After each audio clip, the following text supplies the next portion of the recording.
देश विरोधी ताकतें जो है देश को तोड़ने का जो कार्य कर रही हैं, आप देख सकते हैं आंदोलन के अंदर उमर खालिद का जो है पोस्टर लगा करके प्रदर्शन किया जा रहा है। बिल को अगर वापसी लेना तो फिर हिंदी भाषा का क्यों उस पर कालिक पोती जा रही है, क्यों हिंदुओं के नाम को कलंकित किया जा रहा है। योगराज अभी आया था, कह रहा था कि हिंदुओं की माता बहनों के साथ हमने किसने क्या क्या किया, ये सब बातों का वो वर्णन कर रहा था। उत्तर प्रदेश पूरा बैठा हुआ है, बिहार पूरा बैठा हुआ है, महाराष्ट्र पूरा बैठा हुआ है, राजस्थान पूरा बैठा हुआ है। क्या सिर्फ इन 2 और 3 राज्यों के अंदर ही किसान है? क्या मानते हैं आप इसको? कहीं ना कहीं सरकार को गिराने की ये कोशिश में है कि भाई किसी ना किसी तरीके से सरकार गिरे और यहाँ पर जो दोबारा कांग्रेस का राज आए।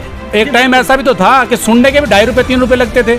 आज आप फ्री में बात कर रहे हो, 2-2 3-3 घंटे बात फ्री में कर रहे हो। फ्री में कहीं जीबी नेट फूक रहे हो। पहले कितना 300 रुपये में मिलता था 1 GB नेट 1 महीने के लिए। आज आप 2 GB 3 GB फ्री में एक दिन के मतलब 300 रुपये रिचार्ज में कर रहे हो, पूरा मजा ले रहे हो। किसान भाई ये भी कह रहे हैं कि जो सरकार है वो अडानी और अंबानी की गुलाम है, उनके मित्र है, उनकी आय 200 से 300 गुना बढ़ा रही है। वहीं किसानों की बात कही जाए तो उनकी आय बिल्कुल शून्य हो चुकी है। भाई कम से कम अपने देश के तो हैं, इटली के तो नहीं है। आज हमारे बीच एक किसान भाई हैं जिनसे हम बातचीत करेंगे और जानेंगे इस किसान बिल को लेकर कि आखिर इस बिल में क्या कुछ हानियां हैं, क्या कुछ लाभ है। आइए बातचीत करते हैं धर्मेंद्र भाई से। तो धर्मेंद्र भाई स्वागत है हरियाणा रिपब्लिक पर। नमस्कार जी, बहुत बहुत धन्यवाद आपका, आप पहुंचे यहाँ पर। तो धर्मेंद्र भाई बिल्कुल जो हमारे किसान भाई हैं, जैसे आप अन्नदाता हैं, काफ़ी समय से आप इस बिल को लेकर नाराज हैं, तो आप आज हमें आसान शब्दों में बताएंगे कि आखिर इस बिल में क्या कुछ खामियां हैं और इस बिल के क्या कुछ फायदे हैं। देखिए पवन जी, मैं इस बिल से बिल्कुल भी नाराज नहीं हूँ। कुछ एक लोग हैं जो किसी पार्टी द्वारा प्रोत्साहित किए गए हैं, निरंतर उनको फंडिंग हो रही है, वो लोग जरूर नाराज है इससे। हाँ, मैं इसमें से सिर्फ एक कानून पर जरूर मैं अपनी बात रखना चाहूँगा। जो भंडारण का लेकर के जो आज ये जो कानून पास हुआ है, भंडारण बहुत गलत है। किसी भी चीज़ का भंडारण होना कहीं ना कहीं देश के अंदर उस वस्तु को कहीं ना कहीं काला बाजारी की तरफ धकेल। बिल्कुल धर्मेंद्र भाई, अभी आपने एक बात कही, फंडिंग हो रही है, तो ये फंडिंग के ऊपर आप प्रकाश डालना चाहेंगे? फंडिंग कैसे हो रही है, कहां से हो रही है, क्यों हो रही है? बिल्कुल, आज देश विरोधी ताकतें जो है देश को तोड़ने का जो कार्य कर रही हैं, आप देख सकते हैं आंदोलन के अंदर उमर खालिद का जो है पोस्टर लगा करके प्रदर्शन किया जा रहा है, उनके जय जय घोष लगाए जा रहे हैं। कहाँ हमारे देश की सभ्यता ऐसी है कि उन आतंकवादियों के हम जय घोष लगा करके उनको सम्मानित करें? क्या मानते हैं आप इन लोगों को? बिल्कुल, तो धर्मेंद्र भाई आप ये भी तो देखिए, क्योंकि जब तक कुछ खामी ना होती तो आज आप देख रहे हैं लाखों हमारे किसान भाई ट्रैक्टर, ट्राली, कार, बाइकों से सवार होकर परेड के लिए दिल्ली पहुंच रहे हैं, सिंघू बॉर्डर पर पहुंच रहे हैं। आखिर कुछ तो खामी होगी, क्योंकि जहां पर कुछ अच्छाई होती है वहां बुराई भी होती है। तो इन दोनों मुद्दों पर आप प्रकाश डालिए। हमारे देश के अंदर कितने राज्य हैं और कितने राज्यों में से कितने राज्य किसान आज दिल्ली बॉर्डर पर पहुंच रहे हैं? सिर्फ क्या पंजाब के अंदर ही किसान है? सिर्फ क्या हरियाणा के अंदर ही किसान है? उत्तर प्रदेश पूरा बैठा हुआ है, बिहार पूरा बैठा हुआ है, महाराष्ट्र पूरा बैठा हुआ है, राजस्थान पूरा बैठा हुआ है। क्या सिर्फ इन 2 और 3 राज्यों के अंदर ही किसान है? क्या मानते हैं आप इसको? कहीं ना कहीं सरकार को गिराने की ये कोशिश में है कि भाई किसी ना किसी तरीके से सरकार गिरे और यहाँ पर जो दोबारा कांग्रेस का राज आए। हरियाणा के अंदर मैं बात करूं, सिर्फ और सिर्फ अगर मैं कहता हूं अगर आज यहाँ किसी एक जाति का मुख्यमंत्री बना दिया जाए तो तुरंत जो है इस आंदोलन को समाप्त करने का कार्य होगा। दूसरी बात, मैं आपसे पूछना चाहूं तो आप क्या केवल किसान पुत्र हैं या आपके अंदर भी किसी राजनीतिक पार्टी की जो एक होती है ना कि हम किसी राजनीतिक पार्टी के साथ जुड़े होते हैं, तो क्या आप किसी राजनीतिक पार्टी के साथ जुड़े हो अभी? बिल्कुल, मैं बताना चाहूँगा कि मैं हिंदूवादी सोच के साथ जुड़ा हूँ। जो देश के अंदर देश विरोधी ताकतें हैं उनके खिलाफ मैं जुड़ा हुआ हूँ। तो मैं देश के प्रधानमंत्री नरेंद्र मोदी के साथ जुड़ा हूँ, उनकी सोच के साथ जुड़ा हूँ, जिन्होंने उन माताओं को, जो माताएं धुएं के अंदर अपनी रोटियां बनाकर और उन आंखों को फोड़ने का कार्य करी थी, उनको गैस सिलेंडर वितरण करने का कार्य किया। उन बहनों के लिए मैं जुड़ा हुआ हूँ जो निरंतर बाहर शौच के लिए जाती थी, गैर टाइम जो अपने घर से बाहर नहीं निकल सकती थी, उनको शौचालय बनाने का जो है एक अहम योगदान नरेंद्र मोदी सरकार ने दिया। आज इतने सारे किसान भाई सिंघू बॉर्डर पर पहुंच रहे हैं, तो आखिर कुछ तो बुराई होगी कि वो सारे आज डटे हुए हैं, अड़े हुए हैं कि बिल को वापस ली जाए। क्यों अड़े हैं? कुछ तो खामी होगी, वो खामियां भी बताइए आप। बिल को अगर वापसी लेना तो फिर हिंदी भाषा का क्यों उस पर कालिक पोती जा रही है, क्यों हिंदुओं के नाम को कलंकित किया जा रहा है। योगराज अभी आया था, कह रहा था कि हिंदुओं की माता बहनों के साथ हमने किसने क्या क्या किया, ये सब बातों का वो वर्णन कर रहा था। देश के अंदर हिंदू सब सनातन धर्मी है यहाँ पर। उसके बाद किसी धर्म का जो जन्म हुआ है, चाहे वो किसी पंथ का हुआ, चाहे वो किसी मुस्लिम, किसी भी धर्म का अगर कहीं से प्रचलन हुआ है तो सबसे पहले सनातन धर्मी वो लोग हैं। और वो अगर हिंदू तवी के ऊपर जो क्वेश्चन मार्क लगा रहे हैं कि भाई हिंदुओं की माता ये करती थी, उनको ऐसे मुगल ये करते थे, अरे भाई श्री गुरु गोविंद सिंह जी महाराज जो उसको आवाज़ को जो दबाने के लिए जो लगे हुए थे, जो उनको खत्म करने के लिए श्री गुरु गोविंद सिंह जी महाराज ने अपनी आहुति दे डाली। बिल्कुल, हमारे बहुत सारे किसान भाई शहीद हुए इस आंदोलन में, तो ये बताइए उनकी शहीदी भी कहीं ना कहीं लोग कह रहे हैं कि उनके शहीदी को बेकार नहीं जाने देंगे, उनकी आत्माओं को शांति पहुंचाएंगे। अब हम जानना चाहेंगे इस कृषि बिल के लाभ के बारे में, तो लाभ तो कुछ तो होगा, लाभ के बारे में बताइए। देखिए, सरकार कह रही है कि किसानों की आय को दुगनी किया जाएगा, तो उसके लिए कॉन्ट्रैक्ट फार्मिंग ये आज नहीं हो रही, कॉन्ट्रैक्ट फार्मिंग सदियों से चली आ रही है। कोई मेरे पास अगर 2 बीघे ज़मीन है, 2 बीघे खूड है, तो मैं उसको ठेके पर दे देता था। आज वही कानून जाके बड़े स्तर पर चला हुआ है, भाई अपनी ज़मीन को जो ठेके पर दे करके जो है कि ज़्यादा मुनाफा आप कमाए, जिससे उसमें ठेकेदार को लॉस होगा, किसान को कोई लॉस नहीं होगा। जो कॉन्ट्रैक्ट फार्मिंग जो कानून है, भाई कॉन्ट्रैक्ट पे जो इसको लेगा, जैसे मैं कॉन्ट्रैक्ट पे कोई ज़मीन ले रहा हूँ तो उसका जो उपज का मैं जो रेट दूंगा, अगर मैं उस फसल को उस रेट से कम लेने के लिए कहूँगा तो उसका मुझे 1.5 गुना देना होगा, अगर मैं मना करता हूँ। अगर किसान मना करता है तो उसको जो लागत मूल्य है वो उस कॉन्ट्रैक्टर को देना होगा। आप ये तो बता रहे हैं, लेकिन हम अभी ये भी बता दें, कई किसान भाई ऐसा भी कह रहे हैं कि सरकार MSP नहीं देगी, हमें लिखित तौर पर दे।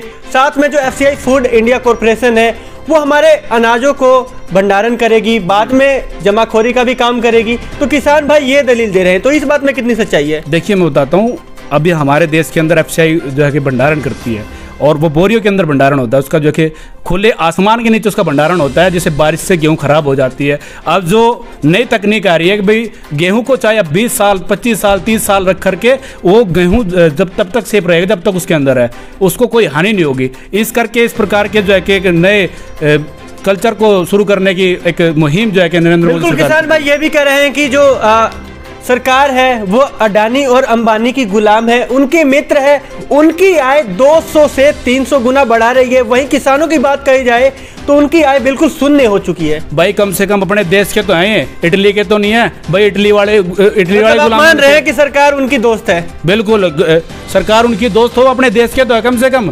देश आज आप कह रहे कि किसान अगर अंदाता है तो वो भी तो जियो कह रहे कि जियो को 600 में दे दिया, पहले फ्री में दे रहे थे। समझो बात को। ये बताइए भाई, एक टाइम ऐसा भी तो था कि सुनने के भी 2.5 रुपये 3 रुपये लगते थे। आज आप फ्री में बात कर रहे हो, 2-2 3-3 घंटे बात तो फ्री में कर रहे हो। फ्री में कहीं GB नेट फूक रहे हो। पहले क्या था, 300 रुपये में मिलता था 1 GB नेट 1 महीने के लिए। आज आप 2 GB 3 GB फ्री में एक दिन के मतलब 300 रुपये रिचार्ज में कर रहे हो, पूरा मजा ले रहे हो। किसान भाई ये भी कह रहे हैं कि आड़तियों को हटा दिया गया। अब किसान भाइयों को अगर उनकी बेटी की शादी के लिए पैसे की जरूरत हो या किसी अन्य बीमार हो जाते हैं तब पैसों की जरूरत हो, तो अब कौन देगा उन्हें पैसे? क्योंकि आड़तियों से तो किसी भी समय जाकर पैसे उठा लेते थे, बाद में बेशक उसे जब अनाज बेच देते थे उसके बाद देते थे। तो अब सेफ्टी कहाँ से आएगी, कहाँ से पैसे आएंगे बेटी बहन की शादी के लिए? ऐसा है, ये जो है सिर्फ आड़ती लोग जो है उनको बरगड़ा रहे हैं भाई। क्योंकि जब कॉन्ट्रैक्ट फार्मिंग डायरेक्ट बिचौलिया बीच में से खत्म हो जाएगा तो किसान की जो आय होगी वो दुगनी अपने आप ही हो जाएगी। बिचौलिया जो 8% आपने कपिल सिब्बल का बयान सुना होगा कि बीच में 8 बिचौलिए होते हैं और तब जाकर के किसान की फसल बिकती है और फिर खरीदी जाती है। उसका जो मुनाफा होता है वो मुनाफा तो 8 बिचौलिए खा जाते हैं। अब सीधा कॉन्ट्रैक्ट पर जो खेती होगी वो कॉन्ट्रैक्टर को सीधी दी जाएगी और किसान का सीधा उससे मेलजोल हो जाएगा। जो मंडी का जो बिल है ये खाम खा इसको बरगड़ाने का काम करे। मंडी खत्म नहीं होगी हरियाणा के अंदर, बिल्कुल भी खत्म नहीं होगी, ना पंजाब के अंदर खत्म होगी। और मंडी व्यवस्था पूरे देश के अंदर, हरियाणा और पंजाब के अंदर ही है। पूरे देश के अंदर जो किसान है वो कैसे अपनी फसल बेच रहा, समझो। उनके वहाँ पर तो मंडी है ही नहीं। उत्तर प्रदेश में मंडी नहीं, बिहार में मंडी नहीं, महाराष्ट्र में मंडी नहीं, राजस्थान में मंडी नहीं। मंडी है कहाँ? हरियाणा के अंदर, पंजाब के अंदर। ये 2 ही जगह मंडी है और यहीं पर MSP पर मतलब फसल खरीदी जा रही है। बिल्कुल, हरियाणा, पंजाब, मध्य प्रदेश, राजस्थान और भी तमाम जगह के जो किसान भाई आज एक साथ हो चुके हैं। तो एक साथ होने की वजह क्या है? एक साथ होने की वजह राजस्थान के अंदर जो सरकार है वो कांग्रेस की सरकार है, इसलिए वहाँ से पूरी वो आ रही है। पंजाब के अंदर कांग्रेस की सरकार है और यहाँ पर जो है कांग्रेस 10 साल शासन करेगी तो लोगों के अंदर इस चीज़ जरूर है कि भ्रष्टाचार कहीं ना कहीं खत्म हुआ है। देश के युवाओं को रोजगार, शिक्षा, योग्यता के आधार पर मिल रहा है। अब जो बिचौलिए थे उनकी पत्ती बढ़नी बंद होगी, मतलब उनकी इनकम बंद होगी और सरकार जो है निष्पक्षता से जो अपना कार्य कर रही है। यूपी के अंदर आप देख सकते हैं, गाजीपुर बॉर्डर के ऊपर आप देख सकते हैं, मुश्किल से 20, 30, 50, 100, 1000, 2000 आदमी होंगे जो राकेश टिकैत आज इस बिल का विरोध कर रहा है। जिस दिन ये बिल पारित हुआ था उसी दिन उन्होंने कहा था कि ये बिल किसानों की आय दुगनी करने के लिए है। मैं इस बिल का तहे दिल से शुक्रिया अदा करता हूँ, धन्यवाद करता हूँ मोदी जी का। तो आज वो अपने बयान पे क्यों नहीं मतलब कुल मिलाकर आप इस बिल के पक्ष में हैं? बिल्कुल। सिर्फ इसमें एक कानून गलत है, जो भंडारण का कानून है उसमें कहीं ना कहीं संशोधन करने की बात सरकार कर रही है। सरकार करे, एमएसपी की जो गारंटी है उस पर सरकार देने के लिए तैयार है। 12 दौर की जो बातें हुई उसमें कहीं ना कहीं पॉइंट टू पॉइंट किसानों से चर्चा करने की बात भी कृषि मंत्री जी ने की है, पीयूष गोयल जी ने की है। जो अधिकृत मंत्री उन्होंने छोड़े हैं उन्होंने सब ये बातें की है। 12 दौर की बातों में निष्कर्ष नहीं निकल पा रहा। सरकार झुकने को तैयार है, किसान बिल्कुल भी अपनी बात से पीछे हटने को तैयार नहीं। ये बताइए, आप कह रहे हैं कि ये बिल अच्छा है, लाभ होगा इससे किसानों को, लेकिन वहीं लाखों किसान भाई हैं जो दिल्ली सिंघू बॉर्डर पर इस समय मौजूद हैं और कई जो किसान भाई है वो लगातार पहुंच भी रहे हैं वहां पर। तो आप ये कहना चाहते हैं वो लोग गलत हैं? आपको क्या लगता है कि भाई जो रोड के ऊपर बैठ करके सरकार को झुका करके, देश को झुका करके इन बातों को आज हम मनवा लेंगे, कल फिर सीएए वाले खड़े हो जाएंगे, भाई हमें तो सीएए कानून चाहिए नहीं, परसों धारा 370 वाले खड़े हो जाएंगे, हमें धारा 370 मंजूरी नहीं है। तो इस प्रकार से तो मतलब जो देश के कानून जो पास सरकार करेगी उसको कहीं ना कहीं जाके कम्युनिटी होकर के इकट्ठे होकर के उसको ध्वस्त करने का कार्य करेंगे। आज देश के अंदर राम मंदिर बना है, 500 साल का इतिहास रहा है, हिंदुओं के लिए गौरव का एक दिन कोई सरकार लेकर के आई तो क्या सब इस पर राजनीति कर रहे थे। आज देश के अंदर राम मंदिर भी बना है, धारा 370 भी खत्म हुई है, 3 तलाक भी खत्म हुआ है और किसी कानून भी बना है। और ये कानून सरकार ने कह दिया कि भाई किसी भी कीमत पे वापस नहीं होंगे, तो वापस नहीं होंगे, इनमें संशोधन जरूर हो सकता है। तो देखिए यहाँ पर एक किसान भाई थे जिनका नाम धर्मेंद्र था, उन्होंने बताया कि ये बिल किसानों के लिए लाभदायक है, लेकिन वहीं जो हमारे लाखों किसान भाई हैं जो सिंघू बॉर्डर पर लगातार प्रदर्शन कर रहे हैं, उनका कहना है कि ये काला कानून है, हिटलरगिरी है। तो हमने आज एक किसान भाई से जाना उनके मन की बात, कह सकते हैं कि उनके मन में क्या बात थी इस बिल को लेकर। तो ये वीडियो कैसी लगी जरूर कमेंट करके बताएं। और आखिरी बार कुछ संदेश आप देना चाहते हैं हरियाणा प्रदेश वासियों को? देश संदेश ये है सिर्फ भाई, अभी कुछ दिन पहले जो संयुक्त किसान मोर्चा है उन्होंने गुरनाम चुड्डोनी जी को जाके संयुक्त किसान मोर्चे से बाहर कर दिया था। क्या कारण रहा? यही कारण रहा ना कि उनको ये आरोप उनके ऊपर लगा कि वो नेता से मिले हुए हैं, किसान कांग्रेसी नेताओं से मिले हुए हैं, उनसे उन्होंने पैसा लिया है, 10 करोड़ रुपए लेने का उनके ऊपर आरोप लगा है। सो कहीं ना कहीं, और फिर जब उसको तुरंत ही उस प्रभाव से उसको वापस लिया गया, कहीं ना कहीं किसानों के अंदर फूट पड़ने लगी थी भाई ये तो राजनीति इस आंदोलन के अंदर हो रही है। तभी उसको तुरंत वापसी ले लिया कि भाई जिससे कि आंदोलन कमजोर ना पड़े, आंदोलन के अंदर फूट ना पड़े, इस करके उसको तुरंत उस प्रभाव से वापसी ले लिया। तुरंत उस कमेटी के अंदर उसको बुला करके और मीटिंग में अंदर जाने तक का प्रस्ताव उसको दे दिया, भाई कोई दिक्कत नहीं, उसको क्लीन चिट दे दी तुरंत पहुंच। यानी कि जब उस पर आरोप लगे या तो पहले उसको जस्टिफाई कर लेते या फिर ऐसे दोहरा चरित्र जो है कि संयुक्त किसान मोर्चे का कहीं ना कहीं नजर आ रहा है। बहुत बहुत शुक्रिया। तो देखा आप सबने, आज हमने एक किसान भाई से उनके मन की बात जानी। तो वीडियो जरूर बताएं कैसी लगी, आप सबको अच्छी लगी हो तो लाइक कमेंट से सब्सक्राइब कर दे और बने रहे हरियाणा रिपब्लिक के साथ। जय हिंद, जय भारत। पानीपत वासियों के लिए खुशखबरी, क्रोसेप्स फिटनेस जिम आपके लिए लेकर आया है धमाका ऑफर। 15,000 में 15 महीने फिटनेस फ्रीक बनने का मौका। तो देर मत कीजिए, आज ही आइए और इस ऑफर का फायदा उठाइए।